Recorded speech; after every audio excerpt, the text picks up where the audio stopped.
Every single day, the human race consumes over 1.9 billion servings of a single drink. It sits in your fridge. It anchors global sporting events, and its logo is more universally recognized than almost any religious symbol or national flag on Earth.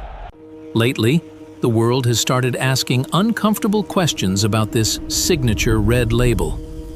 We look at the soaring global rates of metabolic disease, the corporate monopoly over dwindling clean water tables, and we wonder, how did a dark, hyper-sugary syrup become an unstoppable global necessity? But the true danger of this empire isn't hidden in the nutrition facts. It is buried in the declassified legal archives of South America. Because deep within the late 20th century history of global bottling plants lies a darker, far more terrifying ingredient, an unredacted reality where corporate profits were allegedly protected not by standard security guards, but by heavily armed right-wing paramilitary death squads. When independent union leaders stepped forward to protest the exploitation of local workers, they didn't just face corporate termination, they faced execution. Welcome back to Depths of Deception. Today, we are cracking open the secret, unredacted history of the world's most famous beverage and tracking the chilling story of the corporate assets that bled to keep the factory lines moving. To understand how a corporation acquires this level of unchecked power, you have to understand their operational blueprint. Coca-Cola doesn't actually operate most of the physical bottling plants around the world. Instead, they use a franchising model. The parent company sells the highly guarded secret syrup concentrate to localized, multi-billion-dollar bottling conglomerates. This creates a perfect layer of corporate insulation. The brand gets the global profits, while the local bottlers handle the messy, ground-level reality of labor, resources, and politics. And in developing nations, that ground-level reality is brutal. To make just 1 liter of soda, it requires close to 3 liters of clean water.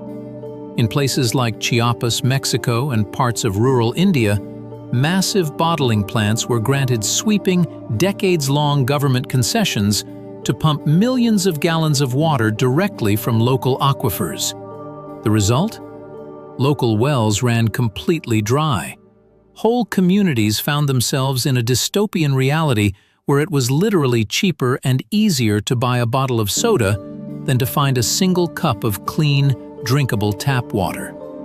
As the company became a baseline necessity for survival, the pressure on local workers intensified. Low wages, mandatory 12-hour shifts, and hazardous environments became the standard. But whenever the workers tried to organize, whenever they tried to form unions to protect their basic human rights, the corporate insulation machine faced a critical threat. And in Colombia, during the height of the civil conflict, that threat was met with absolute violence. Inside the Carepa bottling plant in northern Colombia, workers were desperate. The atmosphere was a powder keg. Management threatened that anyone who signed a union card would be handled by forces outside the company. They weren't bluffing. On a quiet morning, the front gates didn't open for a shift change. They opened for something else. What happened next inside those secure facility walls remains a deeply uncomfortable corporate secret. But if you're the kind of person who refuses to accept the sanitized, corporate version of history, take 2 seconds to hit subscribe right now. On Depths of Deception, we dig up exactly what they spent billions to bury. Now, look at the date on this declassified court filing. It was December 5th, 1996. Isidro Segundo Gil was a dedicated worker and the leader of the local bottling union. He walked into the plant knowing his life was in danger, but he refused to abandon his colleagues. Suddenly, heavily armed members of the AUC, a notorious right-wing paramilitary death squad, drove directly through the plant's security gates. They didn't breach the perimeter by force. According to eyewitness testimonies, They were let in by management. The gunman walked straight into the facility and executed Isidro Gil in cold blood, right on the factory floor. The message was unmistakable. The very next day, the paramilitary forces returned, threw open the gates, and handed the remaining workers a choice: sign this pre-written form resigning from the union, or face the exact same fate as your leader. Terrified for their families, the workers broke. The union was systematically destroyed in a single weekend. Years later, a massive landmark lawsuit was filed in a United States federal court by the United Steelworkers Union on behalf of the Colombian workers. The allegation was staggering: that the local bottling management had actively colluded with the death squads, using them as a private proxy army to enforce labor discipline and eliminate dissidents. The corporation denied all allegations, hiding behind their legal structure. They argued they did not control the local bottling plant and could not be held liable for the blood spilled on its floors. The case was dismissed by U.S. courts on jurisdictional grounds. The shield held. No executive went to prison. Today, this empire continues its flawless PR campaign, spending billions to brand itself as the ultimate symbol of joy and unity.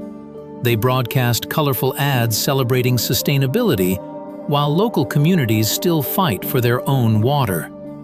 The legal files are buried. The news cycles have moved on.